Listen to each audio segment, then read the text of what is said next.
discernement.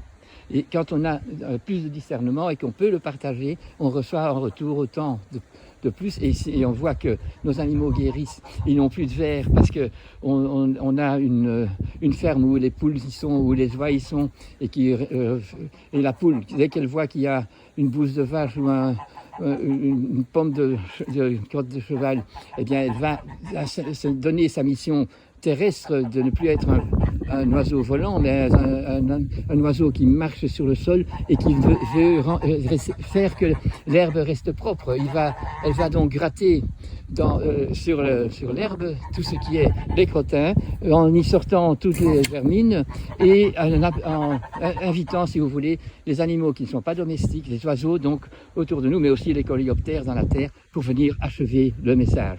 Tandis que maintenant, dans ces entreprises qui sont des exploitations, tout ça ne se passe pas. Et puis nous allons manger des animaux comme ça, et des épinards qui ont grandi avec des engrais chimiques, avec des pesticides. Et donc, nous prenons ce message-là aussi. Le non-message de santé est le message de la maladie. Si la nature a quand même permis de faire pousser un pommier et donner des bonnes pommes, si on a contaminé la pomme, mais la pomme est toujours dans son message de pomme, mais, sauf quand on a fait Monsanto, quand on a transformé la génétique, mais tant que ce n'est pas transformé, on a une contamination. Et une contamination, ce n'est pas la même chose que ce qu'on a quand je souris. Vous partagez mon sourire. Quand je pleure, vous partagez mon chagrin. Donc tout ce qui est bon est contagieux. Et il n'y a pas une exclusion. On n'est pas simplement toujours en train de rire ou toujours en train de pleurer. Donc contagion, c'est ce qui nous fait grandir.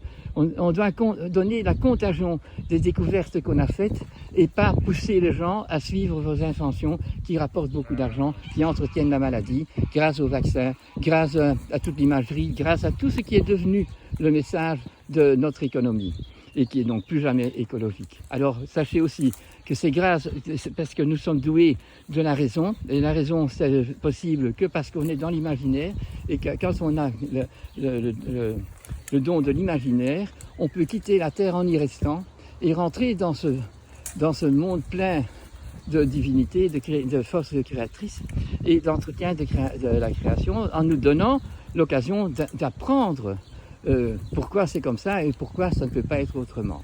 Alors il est temps que notre science ne soit plus une science de cons, puisque c'est une science sans conscience. Notre science doit rester consciente.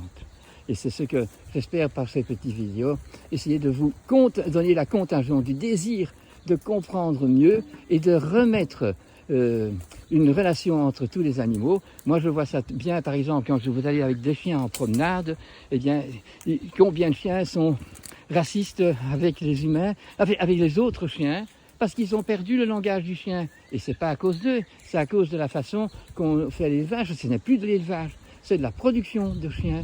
Et donc, automatiquement, c'est le même propriétaire qui, au lieu d'élever des animaux, eh bien, il est limite dans un endroit confiné. Et donc, nous aurons là des maladies typiques de l'erreur de la production de nos animaux. Et alors, on fait les vaccins et on fait tout ça. Comme ça, on peut continuer cette voie qui est aberrante. Il faut vraiment arrêter.